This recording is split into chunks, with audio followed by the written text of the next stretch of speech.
Drivin Ivan here, and it's been a while since I've driven my 2000 Porsche 911 Carrera 4 Cabriolet, known as the 996, the first of the water-cooleds. And since it's been a while, I'm going to compare and contrast it to my 2000 Porsche Boxster, and more appropriately, my 1982 911 Targa. Ah yes, the 911. Get on in, show you the interior. Full wood package. And the familiar 911 layout with the key on the left-hand side.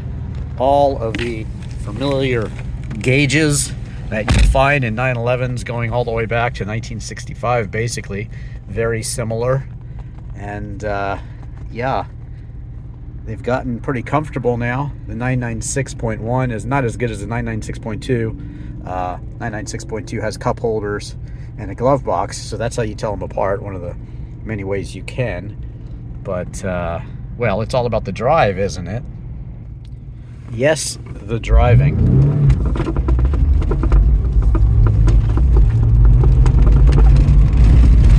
Short shift on this one, so yeah, it's a nice short throw.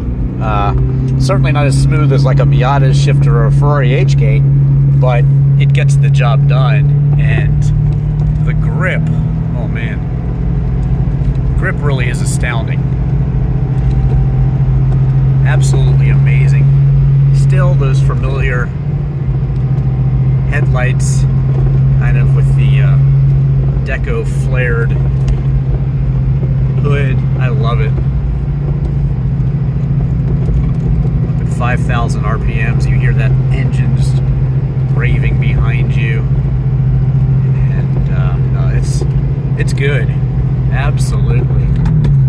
Third gear, and just hold on. I mean, it grips so incredibly well. It's almost ridiculous. So, comparing it to my Porsche 911, the steering is not as crisp. It's very good. And again, this is all-wheel drive, so that's going to be a difference too. Of course, the 911 SC Targa is rear-wheel drive and very go-kart feeling, but you still have that go-kart feeling in this one, believe it or not. They've kept that DNA, and that is what makes the 911 such a very incredible car. Comparing it to my 2000 Boxster, well, that's a Tiptronic, so much difference right there. And the speed difference is incredible. This is so much faster. Made the same year, basically the same from the windshield forward. Just a hugely, hugely different driving experience. And I just love the 911. When I got back into it after just changing the battery, it'd been a while, and I just didn't do it. I put the hard top on, and that got it ready for winter. So there you go. The Porsche 996 911. Man, what a great car. Is the 996.2 better? Yeah. Is the 997 probably better? Check out my full review of the 997. Yeah, but for the price, and these are the most affordable 911s, I think it's just an amazing vehicle, an amazing bargain for what I paid for this, which was basically Boxster money. I called bottom on these and got the exact one I wanted. I love the wheels on this one. I like the fact that it's all-wheel drive and convertible and manual. Now, again, you know, I already have a rear-wheel drive air-cooled 911, so this water-cooled version, yeah, people hate it because of these headlights. But so what?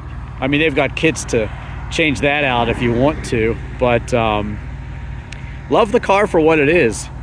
It is, I think, the entry-level Porsche 911, and you can get it rear-wheel drive, two-wheel drive, Tiptronic if you want. Nothing wrong with that. I have a review of the Tiptronic, so check that out. I reviewed a bunch of 911s when I bought this, and finally did like a buyer's guide in which one I bought. I also have a buyer's guide on my Maserati Spider, the 4200 M138s. Check that out too. And just search any car on YouTube. Have you smashed that like button yet? And Drivin Ivan, of course. And follow me on TikTok, The Real Drivin Ivan. And also Drivin Ivan Cats on YouTube. And again, thanks for watching. I'm Drivin Ivan.